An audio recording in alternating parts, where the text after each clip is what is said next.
Goeienaand gemeente. Baie welkom by ons hemelvaartsdiens en mag die Here ook vanaand vir ons saam seën na hierdie mooi herfsdag wat hy vir ons gegee het. Kom ons begin deur die Here saam te loof met 'n pragtige lied wat ons goed ken, lied 200. Ons gaan daarvan die 3 verse sing. U goedheid, Heer, kan ons nie pyl nie. Wie word daardeur nie diep getref? Ons sing al 3 verse, lied 200 tot eer van die Here.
Voordat ons saam lees uit die woord van die Here, kom ons word stil en dan bid ons saam.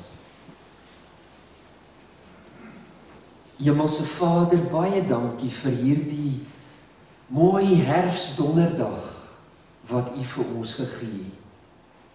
Dankie vir U bemoeienis met ons lewens en vir U sorg van dag tot dag. En dankie Here Jesus dat ons dan ook vanaand hier kan saamkom om iets van U hemelvaart te belewe. Baie dankie dat ons kan weet U het opgevaar na die hemel, omdat U geweet het dit is wat U moes doen. En omdat dit ook tot voordeel van ons as U kinders is. Ons wil dan bid dat U ook hierdie gedeelte wat ons nou gaan lees oor U hemelvaart, dat U dit ook vir ons sal seën en dat U met ons elkeen daardeur sal praat. In Jesus naam. Amen. Ons gaan 3 kort gedeeltes lees. Die eerste Johannes 14 vanaf vers 1 tot 4. Dan Johannes 16 vers 5 tot 7 en dan blaai ons terug na Lukas 24 vers 50 tot 53. Hier sal sien in die eerste 2 gedeeltes Johannes 14 en 16 berei die Here Jesus eintlik sy disippels voor op sy hemelvaart. En hulle is glad nie baie blymoedig hieroor dat die Here van hulle af weggaan. En dan in die laaste gedeelte wat ons gaan lees, Lukas 24, lees ons van die hemelvaart self en hoe dit dan op die einde die disippels met blydskap vervul. Kom ons begin Johannes 14 Ons lees die eerste 4 verse. Julle moet nie ontsteld wees nie. Glo in God, glo ook in my. In die huis van my Vader is daar baie woonplek. As dit nie so was nie, sou ek nie vir julle gesê het, ek gaan om vir julle plek gereed te maak nie. En as ek gegaan het en vir julle plek gereed gemaak het, kom ek terug en sal julle na my toe neem, sodat julle ook kan wees waar ek is. En julle ken die weg na die plek waarheen ek gaan. Dan blaai ons verder na hoofstuk 16, waar ons net vers 5 tot 7 lees. Nou gaan ek na hom toe, wat my gestuur het. Dis Jesus wat aan die woord is natuurlik. Nou gaan ek na hom toe, wat my gestuur het, en tog vra niemand vir julle vir my, waar gaan ek heen nie? Maar omdat ek dit vir julle sê, is julle harte vol droefheid. Tog sê ek vir julle die waarheid. Dit is tot julle voordeel dat ek weggaan. Want as ek nie weggaan nie, sal die voorspraak, die Heilige Gees, nie na julle toe kom nie. Maar as ek gaan, sal ek hom, die Gees, na julle toe stuur. Ons laaste skrifgedeelte, Lukas 24, vanaf vers 50 tot 53, waar ons dan lees van die hemelvaart, vers 50. Daarna het hy hulle uit die stad uitgelei tot by Betanië. Daar het hy sy hande opgehef en hulle geseën. Terwyl hy hulle seën, het hy van hulle af weggegaan en is hy in die hemel opgeneem. Hulle het hom aanbid en met groot blydskap na Jerusalem toe teruggegaan. Daar het hulle die hele tyd by die tempel gebly en God geprys. Ons lees tot sover. Liewe broer en suster, liewe jong mense en kinders, ons dink vandag in besonder aan Jesus se hemelvaart. Die disippels destyds moes afskeid neem van die Here Jesus met die hemelvaart. En 'n afskeid is tog nie iets waaroor ons gewoonlik bly is. En daarom was dit ook, soos ons gelees het in die eerste gedeeltes, vir die disippels moeilik om te weet, die Here Jesus gaan van hulle af weg. Hulle kon nie entoesiasties raak oor die feit van die hemelvaart nie, oor die feit dat hulle van Jesus, hulle Here, moes afskeid neem. Ons is dus in goeie geselskap, as ons nie dadelik raad het met die hemelvaart. As ons nie gou die blydskap en vreugde wat daarin opgesluit lê, raak sien. Die disippels het ook nie dadelik verstaan waarom die Here van hulle moes weggaan. En Jesus het dit ook begryp. Hy het geweet wat gaan in hulle harte om. En daarom het hy sy disippels begin vertroos en hulle bemoedig. Hy het hulle voorberei op sy hemelvaart. In Johannes 14 het hy gesê, julle moenie ontsteld wees nie. In die huis van my Vader is daar baie woonplek. Ek gaan om vir julle plek gereed te maak. Maar dit lyk half asof die disippels niks daarvan wou hoor nie. Blykbaar het hulle die hele onderwerp van die hemelvaart geïgnoreer. In so 'n mate dat Jesus self moes kla, hoofstuk 16 vers 5. niemand van julle vra vir my, waar gaan jy heen? Die disippels wou hê dat Jesus by hulle moes bly. En Jesus het dit verstaan. Hy het verstaan dat hulle harte vol droefheid was, omdat hy hulle van die hemelvaart vertel het. En dan sê hy verder, ek sê vir julle die waarheid. Dit is tot julle voordeel dat ek weggaan. Dit is tot julle voordeel dat ek weggaan. Die Here wil hier saam met die ontstelde disippels ook vir ons kom oortuig dat dit tot ons voordeel is en tot die disippels se voordeel was dat hy weggegaan het. En ons wil dan ook vanaand opnuut weer probeer ontdek, maar wat is die voordele van die Here Jesus se hemelvaart? Dis die tema van ons boodskap. Die voordele van Jesus se hemelvaart. Wat is die eerste voordeel? Jesus het gesê, Johannes 16 vers 7, dit is tot julle voordeel as ek weggaan, want as ek nie weggaan nie, sal die voorspraak, die Heilige Gees, nie na julle toe kom nie. Maar as ek gaan, sal ek hom na julle toe stuur. Baie duidelik wat die eerste voordeel is, dat hy sy Gees vir ons stuur. Daar was groot beperkings en nadele vir die uitbreiding van die evangelieboodskap in die feit dat Jesus volkome mens moes wees op hierdie aarde. Het jy al so daaraan gedink? In die gestalte van 'n mens kon Jesus slegs op een plek op 'n tyd wees. Die Heilige Gees kan egter alomteenwoordig wees. Die Here Jesus was terwyl hy hier op aarde was aan 'n menslike liggaam gebonde. Hy kon net op een plek op 'n slag wees. En daarom sê hy dit is vir ons voordelig dat hy sy Gees stuur. Die Heilige Gees wat nie aan plek of tyd gebonde is nie.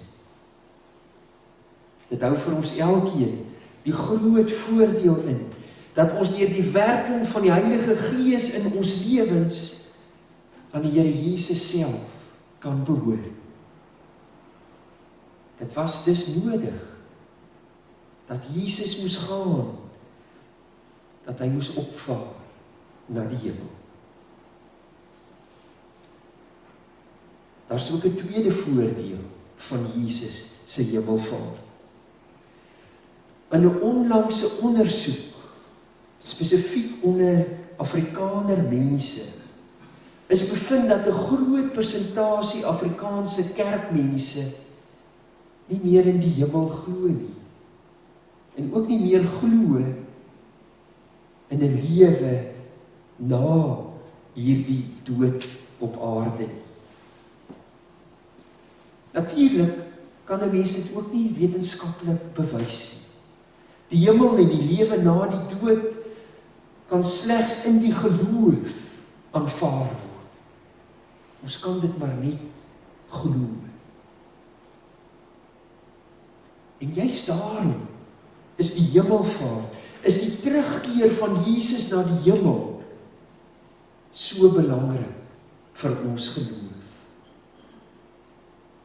Dit sê vir ons baie duidelik dat Jesus, ons koning, in die hemel geglo het.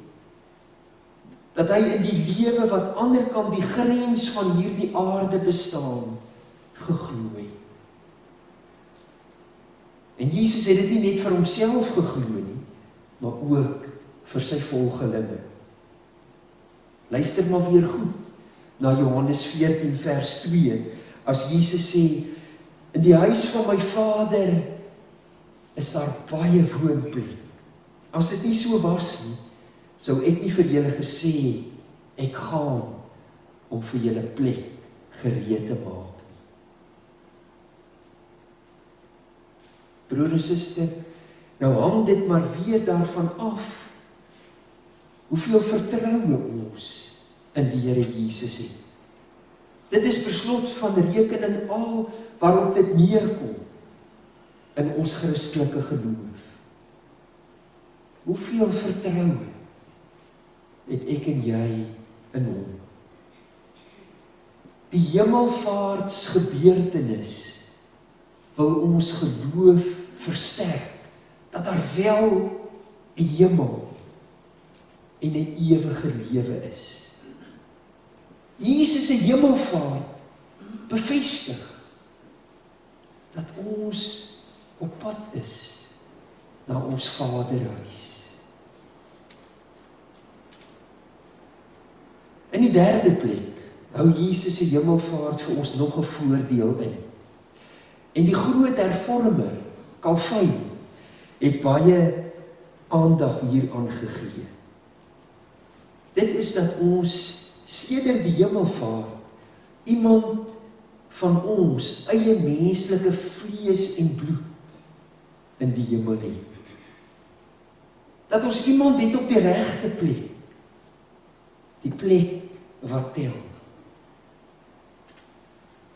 Hoe wonderlik om te weet dat Jesus persoonlike kennis het van ons stryd hier op aarde, van al die versoekings, van ons swakhede,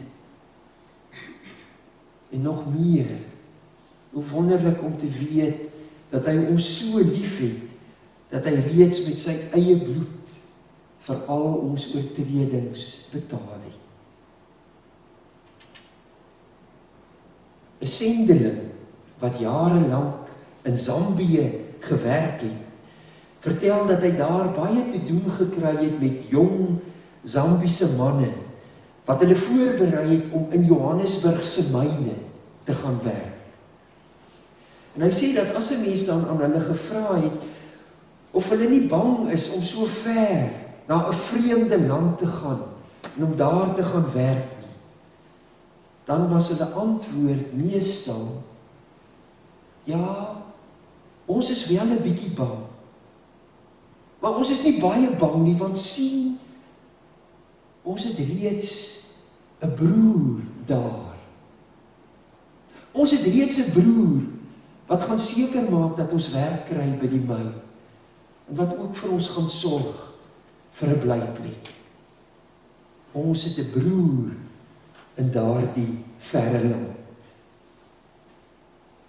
Hoe wonderlik dat ek en jy as kinders van die Here ook kan sê dat ons 'n broer het in die hemel. Die aanwesigheid van die Here Jesus in die hemel skenk vir ons rus en vrede in ons harte, sodat ons ook daarmee die ewigheid tegemoet kan gaan. En dit bring ons dan nou by die laaste voordeel van die hemelvaart, die vierde. Ook vir ons lewe en stryd van elke dag het die Here Jesus se aanwesigheid in die hemel groot betekenis. Hy gaan nie eers vir ons tot aksie oor wanneer ons daar aankom nie. Hy is reeds nou voortdurend besig.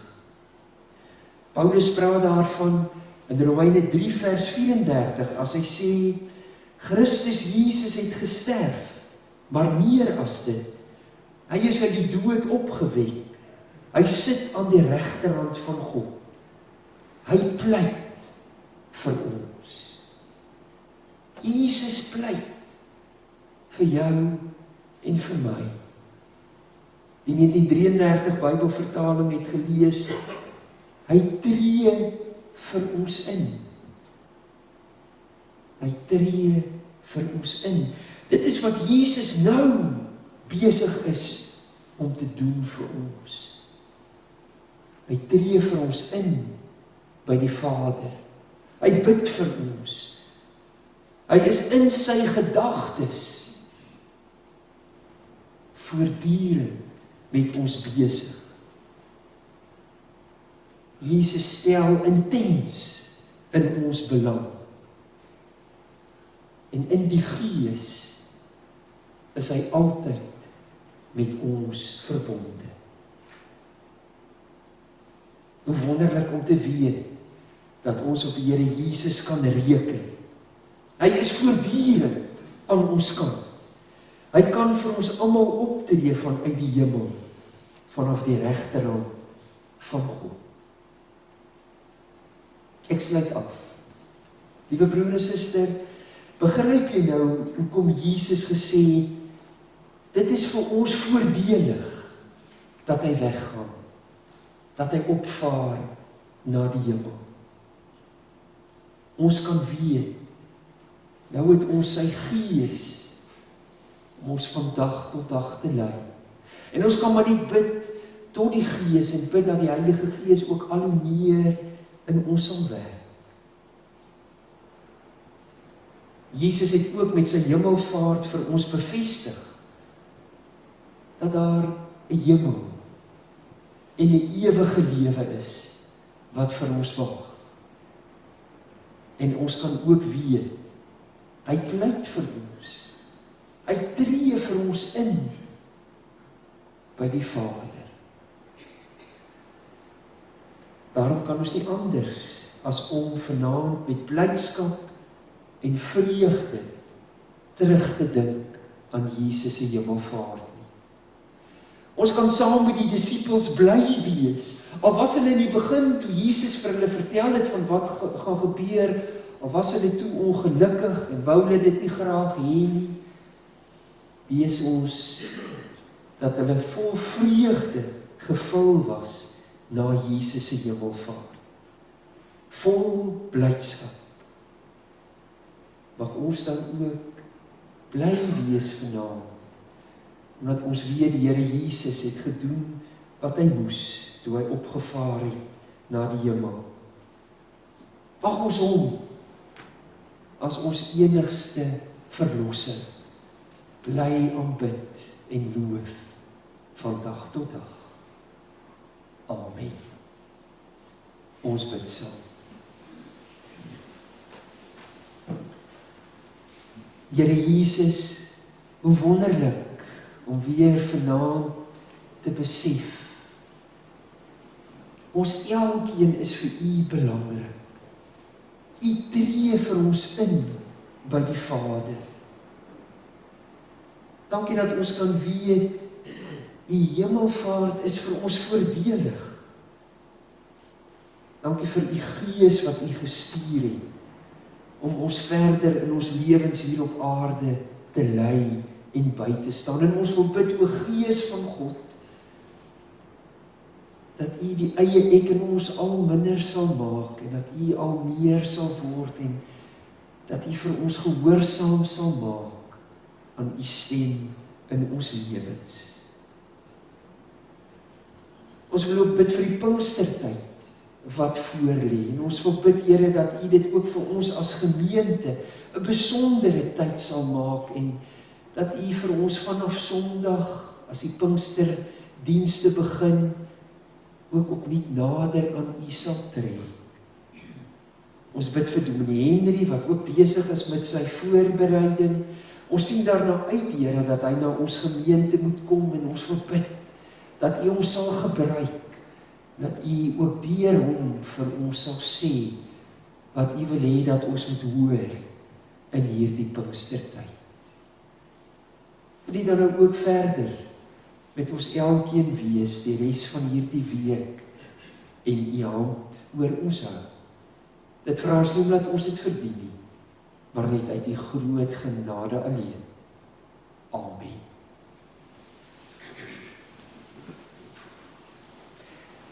Ons slotlied is lied 428, 'n pragtige lied wat by die hemelvaart aansluit. Ons gaan daarvan die eerste 3 verse sing. Loof Christus, roem sy wonderdade, sy almag, liefde en genade. Hy het na die Vader opgevaar, maak daar vir ons 'n woonplek klaar. Die eerste 3 verse, lied 428, insluit.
Die genade van ons Here Jesus Christus, wat opgevaar het na die hemel, en die liefde van God, en die gemeenskap van die Heilige Gees, sal met julle elkeen wees en bly.